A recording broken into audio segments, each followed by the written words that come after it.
¿Tienes una idea en mente y solo te falta el impulso para hacerla despegar? Este es tu punto de partida. Bienvenido a Ganar, Ganar. El podcast que te equipa con inspiración, estrategias y acción para llevar tu emprendimiento al siguiente nivel. Hola, soy Adriana Arroyave y bienvenidos a mi podcast Ganar, Ganar. Estoy feliz de presentarles este nuevo proyecto. Acabo de cumplir 50 años, es un sueño hecho realidad. Pero antes de contarles por qué me motivó, por qué lo quise hacer en este momento de mi vida, quiero decirte que yo soy una mujer feliz, determinada, abundante y saludable. Pues es una de las principales razones para tomar una decisión de invitarlos a un podcast que va a hacer conocer mucho sobre mi vida, que siempre soñé contarlo, que siempre quise compartir esa experiencia de vida y también contar las experiencias de vida de otro. Y me di cuenta también con la experiencia de la vida también que nunca hay edad o nunca hay un momento para no tener la oportunidad de un ganar-ganar. Así que bienvenidos a mi podcast. Bueno, quiero contarles un poquitico acerca de mi vida. Bueno, quiero decirles que nací en Medellín, Colombia. Soy paisa de nacimiento. Soy la hija mayor de una familia de dos, mi hermano y yo. Mi madre actualmente que está viva, mi madre es una mujer viuda, quedó viuda hace más de 40 años, exactamente cuando yo tenía la edad de 7 años y mi hermano la edad de 2 años. Quiero contarles un poquitico como esa historia de vida que tuvo momentos altos y bajos como todo, pero que también me permitió empoderarme y crecer y lograr la mujer en la que hoy me he convertido y que me sigo convirtiendo, porque esto nunca termina. Bueno, como les estaba contando, pues mi madre fue una mujer que quedó viuda a la edad de 24 años. Mi padre muere de leucemia a la edad de 28 años, un hombre demasiado joven, que eso hizo un cambio, un antes y un después de lo que es Adriana Arroyave hoy, en muchos años. Y hoy lo entendí, porque la muerte de mi padre parte mi vida en dos y muchas veces creemos que eso no sucede. Cuando mi padre es diagnosticado de leucemia, pues yo era una niña igual de casa, una vida normal, un papá amoroso, una madre amorosa, nunca me faltó nada, siempre fui hija única por más de 7 años. Y un día pues mis padres deciden tener a mi hermano, tener su segundo hijo, que era mi hermano. Eso fue la luz de la casa, pues mi papá estaba feliz porque iba a tener el hijo varón, porque yo era la mayor. Transcurren exactamente después de esos 2 meses del nacimiento de mi hermano y a mi papá le diagnostica leucemia. Eso fue un momento complejo porque en esa época la ciencia no era tan avanzada como hoy. Era una enfermedad que creo que no se trataba como lo estamos haciendo. Yo me dediqué a estudiar, fui a la escuela, yo no entendía, a mí nunca me entrenaron para aceptar la muerte. Yo nunca entendí la muerte, nunca supe que yo no tenía que estar preparado para eso. Mi papá muere exactamente a los 2 meses de haberle diagnosticado la leucemia, pero quiero contarles un poquitico qué pasó en ese transcurso. En ese transcurso de vida, pues mi padre estuvo hospitalizado, mi madre estaba amamantando a mi hermano, así fue la realidad en un momento difícil para ella de su vida. Y hubo un momento también de la vida que una de mis tías había acabado de tener su hijo y ayudó a mi mamá a amamantar a mi hermano, porque mi mamá en el estrés, en lo que estaba viviendo, la tristeza de mi padre, pues no estaba en condiciones para hacerlo. En esa época mi padre me pide que por favor vaya a visitarlo porque él quería verme. Mi mamá no me llevaba al hospital y la entendía. En ese momento me lleva al hospital a ver a mi padre. Creo que esa imagen es imborrable. Hoy puedo decirlo que lo puedo contar sin lágrimas, porque me costaba muchísimo. Hice bastantes procesos internos para poder hablar de esto. Mi padre lo veo en una cama, un hombre que era alto, de unos 70, unos 6, creo que un 6'8", aquí más o menos de estatura. Cabello negro, un hombre demasiado vital, un hombre demasiado amoroso. Lo vi sentado en la cama, acostado en una cama.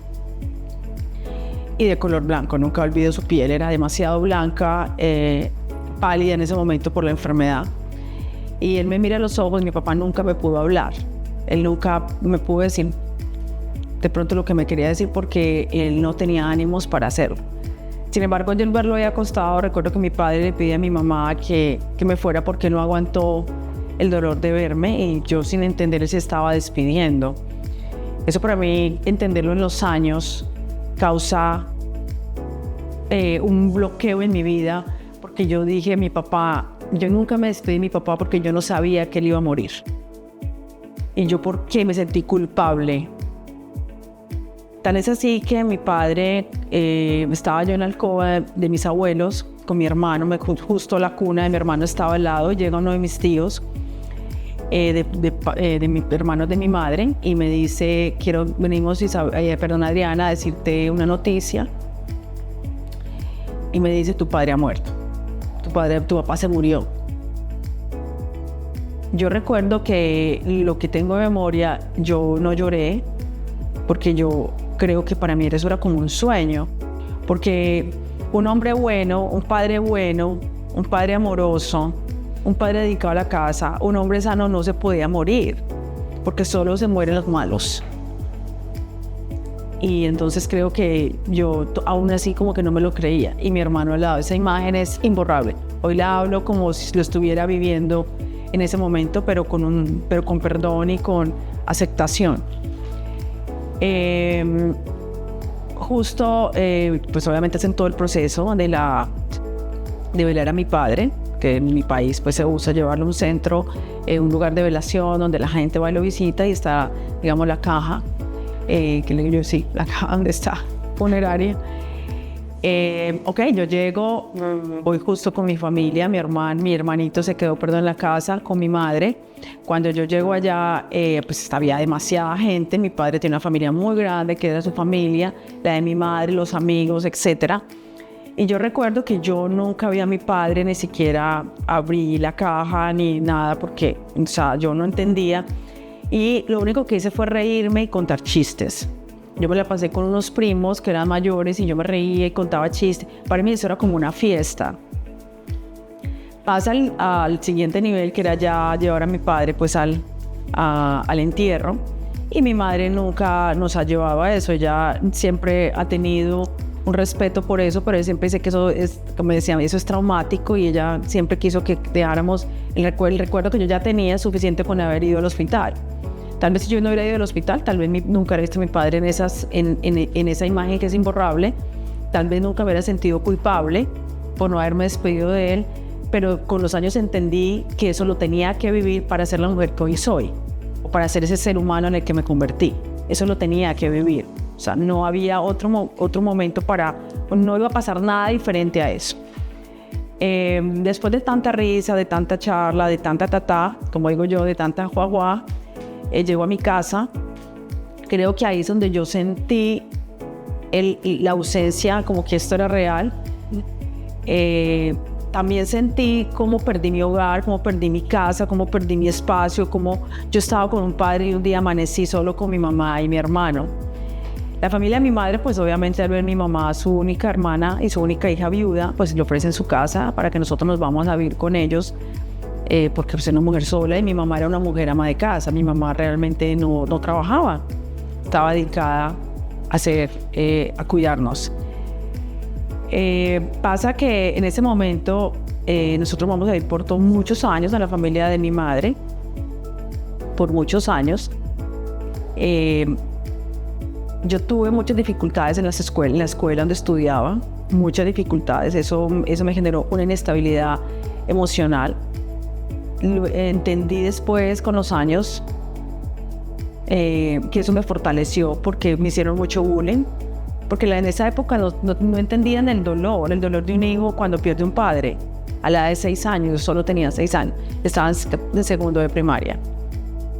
Mi madre, en su sabiduría, por eso mi mamá, es todo mi respeto a ella, y este podcast también está dedicado a ella, a esa mamá que, a pesar de no haber sido una mujer empresaria o haber estado en un gran cargo, haber trabajado, siempre se ocupó de mi salud mental, siempre se ocupó de llevar un psicólogo, trabajaba con psicólogos al lado mío para que me ayudaran a fortalecerme el tema de la pérdida de mi padre, porque yo no lo podía superar. O sea, después con el tiempo yo no superaba esa ausencia, Y siempre le decía mucho a Dios y le decía, pero Dios, si yo soy una niña y si mi papá era bueno, ¿por qué tú no me lo quitas? ¿Por qué no te llevas a estos otros que son borrachos o lastiman a sus hijos? ¿Por qué no se los llevas? Porque a mi papá, si yo era feliz con él, si él me hacía feliz. Esto lo reproché hasta hace muy poco, yo digo menos de 30 años, lo digo porque digo que muy poco, porque hoy todavía algo queda, ¿no? Y una de las cosas que queda es que yo no voy a un funeral, normalmente voy a la iglesia, yo voy a la misa, pero yo de ahí no paso, no oro. Mi madre en ese momento, de todo ese proceso psicológico y todo eso, que me ayudó, yo no digo que me ayudó, pero sí me prometí a mí misma que eso, siendo muy niña, que yo nunca más volvía a una sala de velación y mucho menos a un sitio de funerario, porque yo no lloré a mi padre. Yo no me perdonaba eso. ¿Cómo era posible que yo nunca había llorado al hombre que más me quiso en la vida, que fue mi padre? Durante ese proceso, muchos cambios, como lo dije, pues vivir con otras personas, convivencia, llegar a una edad de la adolescencia. Mi hermano, pues más pequeño, yo le llevo 8 años de diferencia. Mi hermano, pues obviamente era el más consentido porque era el niño de la casa, yo era la niña más grande. Uno de los momentos que más, etapas de mi vida que más me impactó el no tener a mi padre fue la edad de la adolescencia o la edad del teenager, porque yo era bastante rebelde. Bastante rebelde, no solo como que en hacer cosas incorrectas afuera, con amigos, pero sí era en la casa, en el sentido yo no hago esto, no quiero hacer, y muchas veces tal vez no me entendían cuando yo era una mujer o una niña muy clara en lo que quería, ¿cierto? Después entendí con los años que eso no era rebeldía, eso era que siempre fui una mujer determinada, siempre fue una mujer con mucho carácter, siempre fui una mujer que sabía que quería, pero no era del común de mi edad. Entonces siempre esa figura estaba como que era rebelde porque era una grosera, o era rebelde porque qué pesar, siempre víctima, qué pesar también es que ella como no tuvo papá. Pero lo que la gente no vio y lo que tal vez yo no vi en ese momento era que es que yo no tuve un padre, pero tuve una madre que me dio toda la fuerza para empoderarme y poder salir adelante y poder luchar. También es cierto que mi madre era de otra época y también en sus frustraciones, pues también tenía acciones de la época, ¿no? No era una mujer como que, ok, para adelante, sí, hazlo, si no quieres hacer eso, pues no pasa nada. Siempre era como que yo soy la mamá, estas son las órdenes, pero al final mi mamá en su corazón sabía que yo era una mujer clara en lo que quería y que yo estaba haciendo lo correcto, pero no era aceptada socialmente. Mucha gente me preguntará, y es que quiera pues lo que vos decías que no, y te van a reír, pero en esa época, no, tengo 50 años, ¿no? Recién cumplidos, no sé mucho, pero una niña de 16, de 15 años, de 14 años, que le digan, mira, por favor ve a la tienda a comprar leche, y yo era las que decían, no, es que yo no voy a tiendas, a mí no me gusta ir a eso.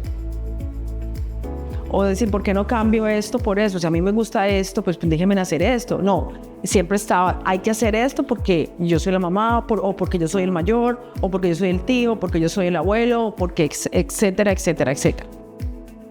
Esa posición también de mujer como empoderada y determinada y ese liderazgo de saber lo que yo quería, también me generó en un momento de la sociedad, de esa época y de familiar, tenerme que ir de la casa. Yo debí irme a la casa porque ya era tildada de grosera. Era grosera porque no hacía cosas como lo que te les dije anteriormente, o porque yo no hacía de comer, o porque yo no aprendí a hacer de comer, porque es que las mujeres debemos aprender a hacer de comer. Y yo no quería. O porque si hay un tío, viene no sé quién, el abuelo, porque no les sirves, tú les puedes servir, tú estás disponible. Siempre decía, no, es que esa no soy yo quiero estudiar. Yo quiero tener a alguien que me haga, yo quiero tener una empleada, yo quiero alguien que me haga, no hacerle de esa manera o como la manera me querían enseñar, que era como obligada. Por eso me tuve que ir de mi casa. Me fui a mi casa, pues obviamente a otra casa de un tío, a vivir con ellos un poco tiempo, porque no, esta no era una condición aceptada. Y además, pues agreguémosle también ciertos tonos que manejaba la edad de 13, 14 años, que no es fácil. Mi mamá me acompaña, mi mamá no me deja, mi mamá se va conmigo, mi hermano se queda con mi familia, con mis abuelos. Mi mamá dice que ella no me va a dejar porque yo era su única hija, su única mujer y ella sabía dentro de su corazón quién era yo y que tal vez lo que yo estaba haciendo era producto de esa fuerza que yo tenía. ¿Por qué digo que fue un antes cuando mi padre se muere? Porque yo no disfruté, yo no fui esa niña que cuando tiene sus padres, que somos niñas que solo nos ocupamos de jugar, de estudiar.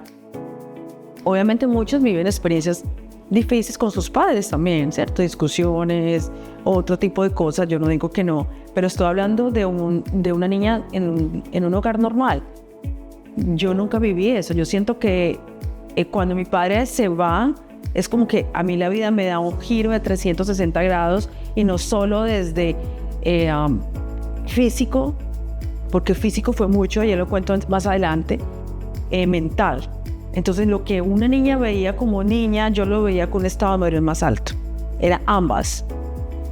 Eso me daba otra percepción, entonces por eso para el común denominador que no entendía eso, no, esta es una rebelde, es una grosera, etc. Entonces, como les dije, mi madre se va conmigo, vivimos un tiempo fuera las dos, de ahí regreso otra vez a la casa familiar con condiciones, creo que me pusieron condiciones para regresar. Obviamente les acepté, mi mamá no tenía más respaldo sino la familia. Pero sí, algo que sí le decía a mi madre era: no te preocupes, mamá, que nosotros vamos a vivir solos cuando yo trabaje, porque yo voy a trabajar y voy a estudiar. Yo sabía que una de lo que me iba a permitir lograr y salir adelante era educarme. Si no, pues habían otras opciones. Yo crecí en una época donde estaba la mafia en todo su furor, donde las niñas todas eran bellas, donde el materialismo era superior a una ciudad como Medellín. Pues yo tenía dos caminos también. Era ese o el camino que yo quería, que era educarme. Escogí el correcto, educarme, escogí ese correcto. Mi madre, nos vamos a vivir juntas ya con mi hermano, que mi hermano ya vive con nosotros, mucho más pequeño obviamente, como de 5 años. Y empezamos las dos a salir adelante, a trabajar, a luchar, a pagar, digamos, una renta, estar los tres juntos, unidos. Y eso fue un momento muy bonito en nuestras vidas, porque nos permitió unirnos a mi hermano como familia, o sea, los tres. Nos unimos muchísimo, porque éramos viviendo también una adolescencia de mi hermano, también una época bastante difícil, de violencia, de droga, de carteles, de muchas cosas. Pero nos ayudó mucho que esa compañía y esa valentía de mi madre también de sacarnos adelante y decirnos que nosotros podíamos, que éramos capaces, que siempre fuéramos unidos. Ella siempre nos decía: sean unidos. Ustedes son solo 2 hermanos. Y un hermano está para ayudar al otro. Mi hermano siempre me vio como, yo creo que hoy a su edad me ve como una hermana, pero yo creo que en esa época yo tenía una figura más de padre. Ahí es cuando yo digo en un pedazo ahorita que les cuento la parte corporal, porque no solo cambié en mi parte mental la muerte de mi padre, sino también en mi corporalidad, que después lo entendí con los años. En ese proceso que yo fui como esa compañía de mi madre, digamos, en todo ese proceso que empecé, me di cuenta que yo me había convertido como en el papá de la casa, en el hombre de la casa. Y obviamente mi familia, para mi madre y mi hermano, pues yo siempre generé respeto y amor, siempre. Y siempre han creído, han confiado en mí toda la vida. Y en ese momento yo empecé a tener un peso supremamente alto. Yo empecé a ser muy obesa después de muchos años. Yo no paraba con nada, o sea, yo entre más dieta hacía, más subía de peso. Todos los exámenes, todo súper bien. No tengo herencia de obesidad en familia. Entonces, cuando yo empiezo a trabajar esa parte interna, pues me doy cuenta que tengo cargas. Y una será que yo no había totalmente sanado el tema, una de tantas, porque ya voy a contar la segunda parte. Una de tantas, yo no había sanado la pérdida de mi padre. Yo realmente nunca lo había sanado. Ahí fue donde yo tomo la decisión de hacer un proceso interno para perdonar a mi papá. Y yo perdonarme por no haberme despedido de él. Y hice un proceso de sanación que yo lo cuento, estaba bastante joven, donde esa persona que fue un coach, un mentor, un profesional, me sienta en sus piernas, obviamente ya adulta, y me dice, después de haber hecho un proceso, pues estoy hablando ahorita es como la parte final, pero hay una preparación para eso, me sienta en sus brazos y me dice, yo soy tu padre, despídete de él.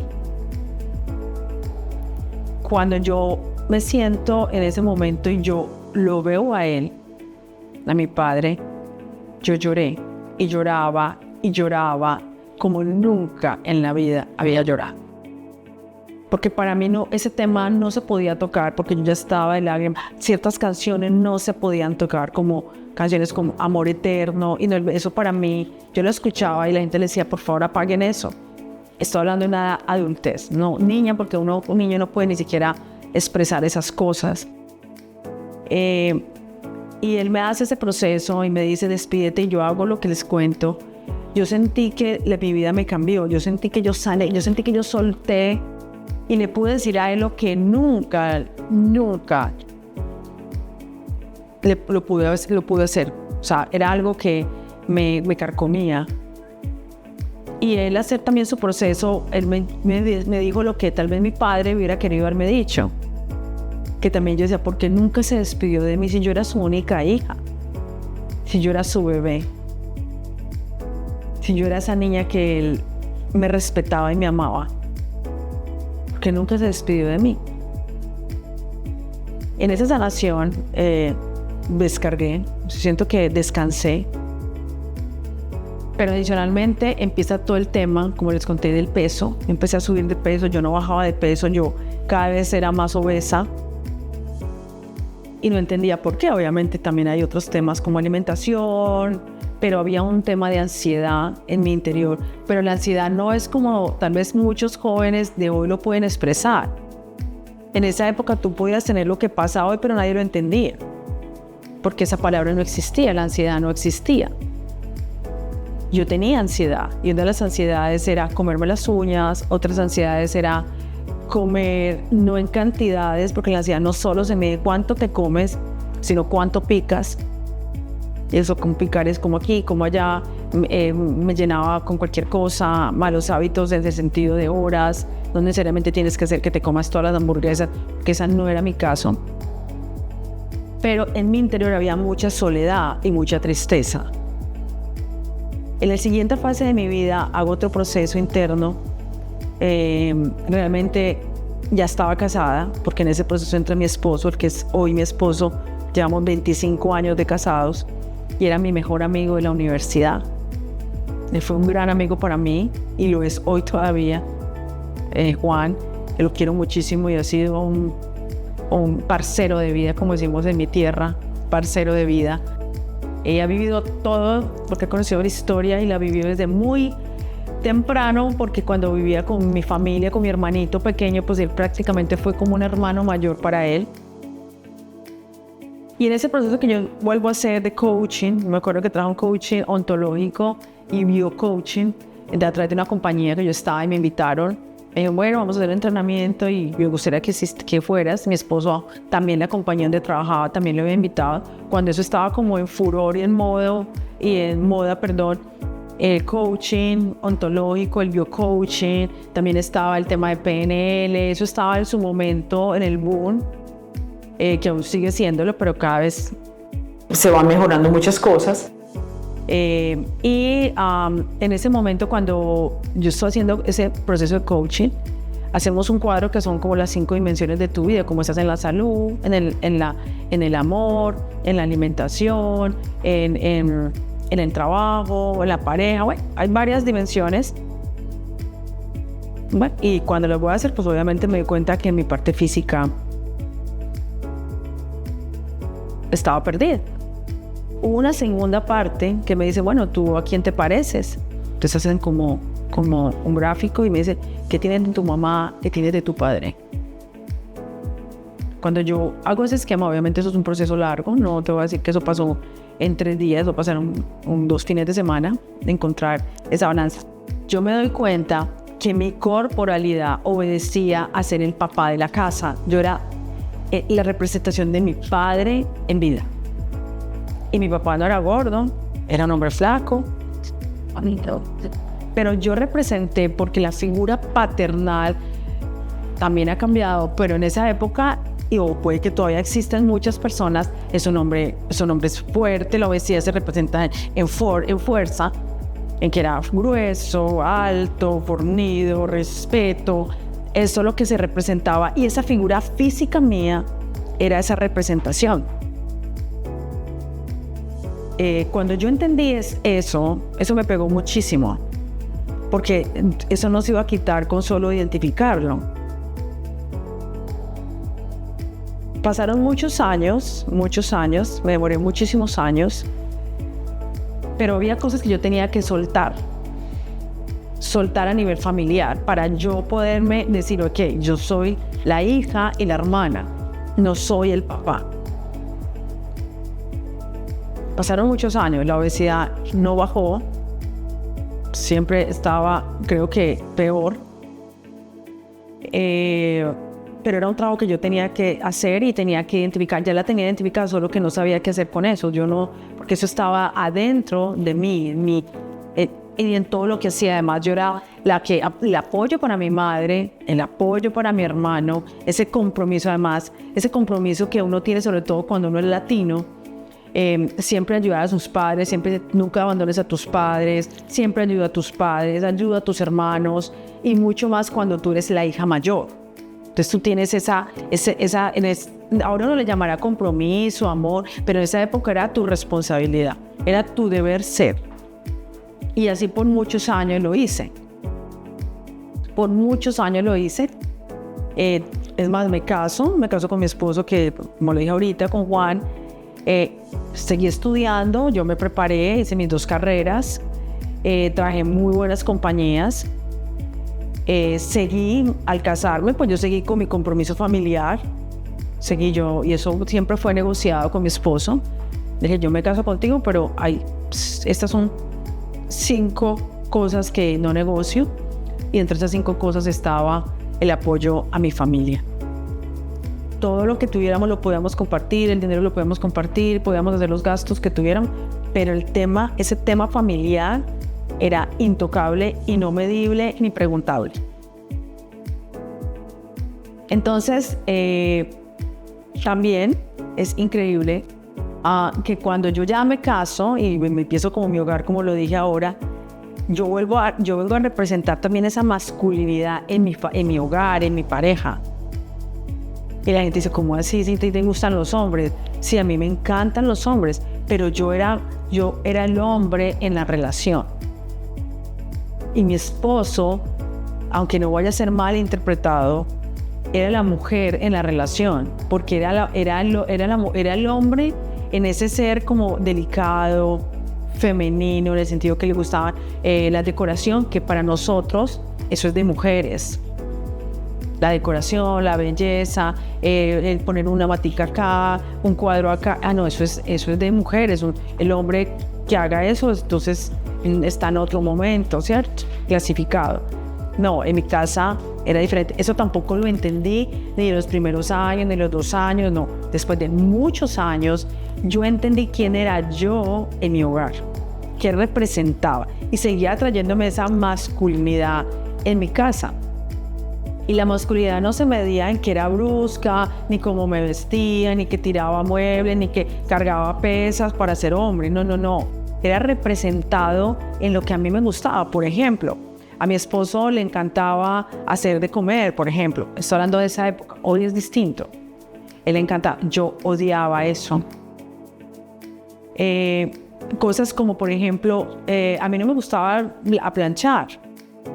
Y en esa época pues había que planchar, porque las mujeres la planchábamos o le sacamos la ropa al hombre. Mi esposo cuando usaba corbata, entonces yo veía que la familia le sacaban que la camisa, que la corbata, que el pantalón, yo veía eso y yo creía que eso era ser mujer, y yo creía que eso era ser femenino, ¿no? yo luchaba con esa verdad que yo no quería, o sea, a mí no me gustaba eso. Mi esposo fue muy comprensivo y lo entendió, y creo que eso nos ayudó a tener armonía. Cuando yo le dije, mira, yo la verdad, sin entender pues que era una parte masculina ni nada, dice, mira, a mí eso no me gusta, yo no vibro con eso. Y mi esposo lo entendió, y él hasta hoy ha hecho muchas cosas para que mi hogar funcione. En ese momento que estaba viviendo eso, yo empecé a hacer otro trabajo, me metí a trabajar más en mi ser, empecé a hacer todo lo que era PNL, programación neurolingüística.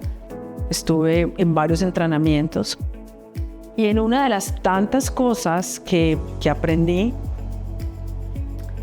la primera era que yo tenía que permitirme recibir, porque en mi hogar siempre fui en muchos años la que mejor salarialmente ganaba. Yo ganaba mucho más que mi esposo, pero mi esposo era mucho más ordenado, pero yo ganaba más. Entonces siempre fui muy empoderada, muy determinada, en el sentido de que yo administraba mi dinero, yo me lo gastaba como yo quisiera. Mi esposo no me podía preguntar ¿en qué te lo ganaste? Porque eso era no, como así. Siempre hacía lo que yo quería con eso, punto. O sea, nunca tuve miedo a que mi esposo me dejó y entonces, chao, ¿y qué voy a hacer? O sea, yo nunca tuve ese miedo de, no se fue, y entonces ¿yo qué voy a hacer? No, yo dije, no, yo tengo herramientas, sé cómo hacerlo, puedo salir adelante. Nunca tuve el miedo a eso. No, nunca lo tuve. Pero eso me generaba conflicto, porque Juan tampoco podía generar su liderazgo, pues porque siempre estaba yo pues por encima. Entonces éramos como dos hombres en casa realmente. Y también éramos dos titanes en la casa, porque él era el hijo mayor en su casa y yo era la hija mayor, pero yo con mucho más protagonismo familiar. Pues por lo que contaba, era el esposito de mi madre. Entonces eso me daba mucha fuerza, lo cual no permitía que Juan también pudiera mostrar su esencia, o sea, lo que él era en un hogar. Porque también entendí que en los matrimonios también cada uno tiene un rol. Y por eso existe el hombre y la mujer, o por eso existen hogares. O sea, independiente si eres heterosexual o homosexual, siempre hay uno que es una figura de hombre y siempre hay uno que es una figura de mujer, y no siempre la figura es física. Es en el pensamiento, en el comportamiento, en las decisiones, en el valor que dan, también por esa naturaleza, que yo no lo puedo tener por más que yo me quisiera sentir hombre o ser hombre, por sentirme el padre. Es algo que mi naturaleza no lo tiene. Entonces, en ese proceso del PNL me explicó, me enseñó que yo tenía que soltar, que yo debía soltar. Porque a mí me costaba mucho el tomar una decisión de ser madre, por ejemplo. Yo nunca me visualicé como mamá. Yo nunca me vi teniendo hijos. Yo nunca me vi peinando a una niña. Yo no... Por eso decía, había tanto otro ser en mí. Por eso agradezco que hoy hay tantas oportunidades que una mujer puede decir, no puedo tener hijos y no pasa nada. Y no le dicen, uy, es que es masculino, no, es que es femenino. Yo estoy hablando de lo que era mi época, porque hoy es totalmente distinto. Eso quiero tenerlo claro, es diferente. Pero en esa época, claro, yo no me veía porque esa feminidad no existía en mí.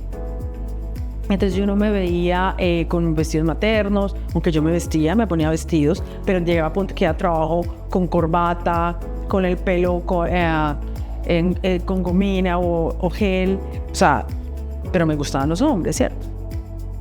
También en esa época también te estigmatizaban también de acuerdo a tu vestuario. Y creo que en algunas áreas, en algunas partes no ha cambiado mucho.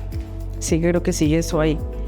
Entonces, en ese momento, cuando mi esposo voy a ese programa, me dice, bueno, ok, empieza a darte el permiso de recibir. Dos cosas que hice fue, primero, pues tomar la decisión de que realmente quería una hija o un hijo. No fue una decisión, yo amanecí y digo, uy, voy a ser mamá. No, creo que fue una conversación muy interesante. Mi esposo me lo insistía muchas veces y yo le decía, no, es que vamos a terminar nuestra carrera, vamos a hacer la otra carrera, nos tenemos que graduar, tenemos que estar económicamente muy bien, tengo que tener carro, casa y beca, todo. Y mi esposo, después de 7 años, teníamos eso. Y mi esposo me dice, bueno, estamos listos, ya tenemos, o sea, no estoy hablando, millonarios, pero ya tenemos estabilidad, ya estamos listos para ser padres. Y yo le digo, no, es que yo no quiero ser papá, yo no quiero ser mamá, perdón, yo no quiero ser mamá, yo no quiero eso. Yo quiero estudiar, todavía me falta mucho, quiero viajar. Y mi esposo me dice, mira, yo entiendo que tú quieras hacer eso y creo que mucho de lo que estás diciendo ya lo estamos haciendo. Yo fui permisivo en eso porque entendí que nos queríamos preparar en todos los sentidos. Pero tú y yo antes de casarnos nunca negociamos que no íbamos a tener padres, no íbamos a ser padres. Porque yo sí quiero ser papá. En otras palabras casi que me dice, mire, si tú no quieres, ok, pero yo sí. Yo creo que lo entendí, el que lo entendió. Yo también entré, además ya venía en bastantes procesos de mi vida, de reflexión. Entendí que él tenía razón, nosotros nunca habíamos negociado eso. Yo nunca le había dicho, oye, es que si nos casamos yo no voy a tener hijos. Una cosa es que sea natural, de la naturaleza, pero otra cosa es que médicamente yo podía hacerlo. Naturalmente, perdón, podía hacerlo. Entonces, ok, yo dije, tienes toda la razón, no, esto no, vamos a hacerle. Recuerdo que pues llevaba muchos años cuidándome para tener hijos y listo, decidí un día, ok, ya no más, no voy a seguir cuidándome. Exactamente a los 2 meses de haber dejado de planificar, quedó embarazada. Vuelvo y digo, yo nunca me di cuenta que yo estaba en embarazo. Quien se dio cuenta que yo estaba en embarazo era mi esposo. Por eso te digo, había en mi relación es muy especial. Él fue quien se dio cuenta. Yo nunca me di cuenta. Y él me decía, una vez estábamos en casa, veníamos además de un paseo, los dos, llegamos a la casa de mi madre y él para una farmacia y me dice, ¿sabes que me voy a comprar una prueba de embarazo? Y yo le decía, no, pero yo no estoy de embarazo. Como yo no era muy regular, entonces, mira todas las conversaciones que uno tiene. A mí me decían que uno después de que dejara de planificar, uno se demoraba como 6 meses o 1 año para desintoxicar el organismo. Entonces, que uno se queda en embarazo. O sea, eso se iba a demorar. No a los 2 meses, porque eso fue 2 meses exactos. Después me dijo, yo te veo rara. Él me dice, yo miro tu estómago extraño. A mí me gusta, en mi país hay una sopa que se llama sancocho. Mi esposo es fan del sancocho. Mi hija es fan del sancocho. Yo poquito. Es más, a mí el sancocho me da hambre, pero es una sopa muy rica. Que trae caldito, papita, yuquita, pollito. Va a ser hasta trifásico. Con carne, pescado. Bueno, eso es una cosa deliciosa. Una sopa deliciosa. Que además se lo recomiendo. Y eso pues en las navidades, eso es delicioso. Entonces, ese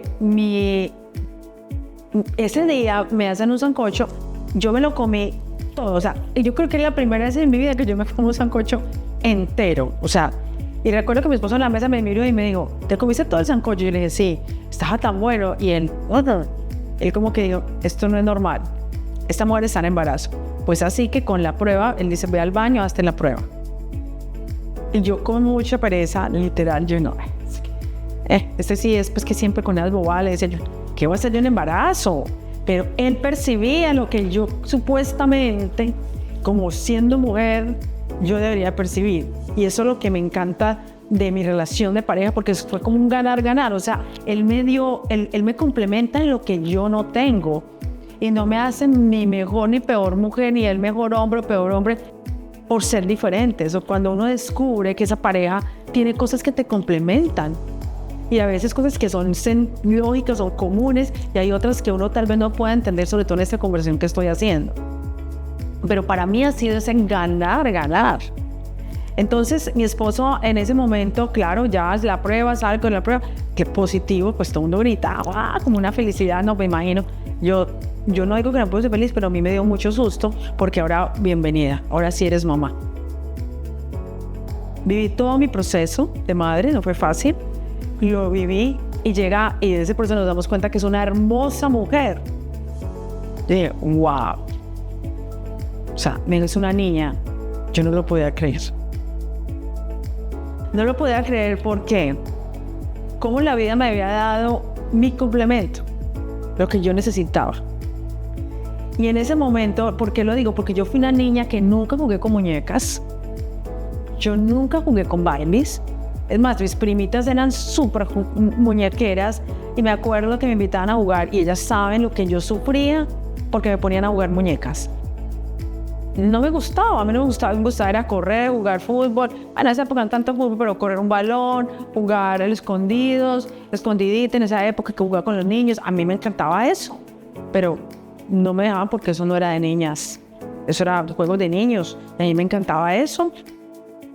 Entonces, claro, cuando me trae la vida una niña, fue el mejor regalo de mi vida. Yo creo que Dios no me pudo, y la vida no me pudo haber dado mejor regalo, porque ella fue ella y mi sobrina mayor, porque fueron las dos las que activaron en mí ese feminismo, o esa feminidad, esa feminidad que yo siempre había tenido, pero había ocultado por toda la historia que ya les conté desde que mi padre se murió. Y la posición en mi familia que yo asumí, porque fue que yo la asumí, nadie me la pidió, yo la asumí. Entonces después la entendí que la había asumido, ¿no? Uno en ese momento no piensa, oye, yo lo asumí, no, me tocaba. Entonces, claro, empecé a jugar muñequero, empecé a peinar a mi hija, los colores en esa época, el rosado. Mi hija le encantaban las muñecas, era el opuesto a mí. Eso me permitió encontrarme con algunas cosas que yo había perdido. Entonces, para mí, mi hija fue lo que ha sido un regalo. O sea, hoy es un súper regalo, pero en ese momento era un regalo que la vida me había dado, el permitirme vivir esa experiencia de esa mamá, de esa mujer, de esa mamá consentidora. También, obviamente, como todas las mamás, si mi hija está escuchando este podcast, Isa no va a decir, no, tampoco fue así tan tierna. Siempre fue estricta. Claro, yo sé, pero le estoy contando entonces como esa parte que la maternidad y el ser mamá me dio. Bueno, como les digo, solo tengo una hija que justo el 2 de marzo cumple 20 años.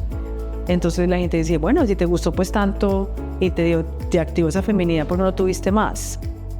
Esa es una muy buena pregunta que después de muchos años pude obtener respuesta. Después de ahí muchas veces insistieron que cuando la parejita, que era cultura que cuando la parejita, que los hijos solos, que no puede tener hijos solos, etcétera, etcétera. Y yo siempre decía después. No, todavía no. Pasaron los años, cumplí 40 años, que fue cuando vengo a vivir a los Estados Unidos. Llego a los 40 años y pues la insistencia era igual, y creo que mi esposo se le activó más el deseo de tener un segundo hijo. También tenía como 19 años, 10 años. Yo le decía que después, que ahorita, que no quería, que esperáramos, que tenemos que hacer esto, que estamos en este país, que tenemos que aprender que el idioma, que aprendamos de negocios, que cómo hacemos acá, etc. Entonces lo pospuse. Y un día, después de tanta insistencia, no fue fácil con mi esposo. Creo que en los momentos, uno de los tantos, pero es uno de los más momentos decisivos de nuestra vida y confrontativos. Fue que me dice, pero tú, ¿por qué no quieres tener hijos? O sea, ¿por qué? Tengamos un hijo, Isa está grande, ya lo podemos hacer, ya estamos maduros.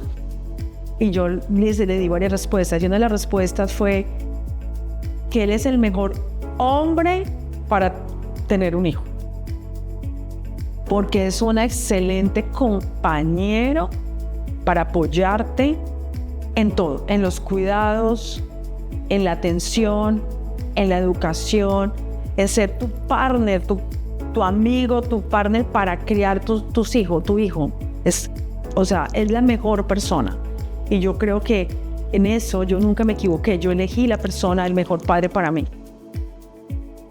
Perdón, para mí no me escucho, me dije como yo. y a veces también es como un padre para mí, pero realmente es más esposo que padre para mi hija. Y en ese, y bueno, entonces yo le dije, mira, esas tres primeras razones tú las cumples todas, pero quiero decirte que haber traído a Isabela a mi vida, ella llenó todos los espacios y todas mis expectativas que yo tenía para ser madre. Toda. Mi hija llenó todo. No me quedó ningún espacio de necesidad o de que me faltó. Mi hija llenó absolutamente todo. Y hoy a la de 20 años lo sigue llenando. Y la tercera que le dije, mira, yo me sueño que mi hija vaya a la universidad, que ella se gradúe, si esa es su decisión, y yo quiero disfrutar de lo que soy yo, de mi esencia. Quiero hacer lo que yo quiero hacer. Yo no me veo toda la vida siendo madre, no veo toda la vida educando. No, yo me veo pensando en mí. Y por eso, hoy que estoy hablando con ustedes, con mi podcast de ganar, y lo digo, a mis 50 años, eso hace razón para decirle, ese era mi propósito. A esa edad quiero hacer lo que yo quiero hacer para mí. Bueno, estoy muy contenta de contarles la historia de mi vida. Estoy muy agradecida y la verdad los espero de todo corazón en el próximo episodio de Ganar. By Adriana Arroyave.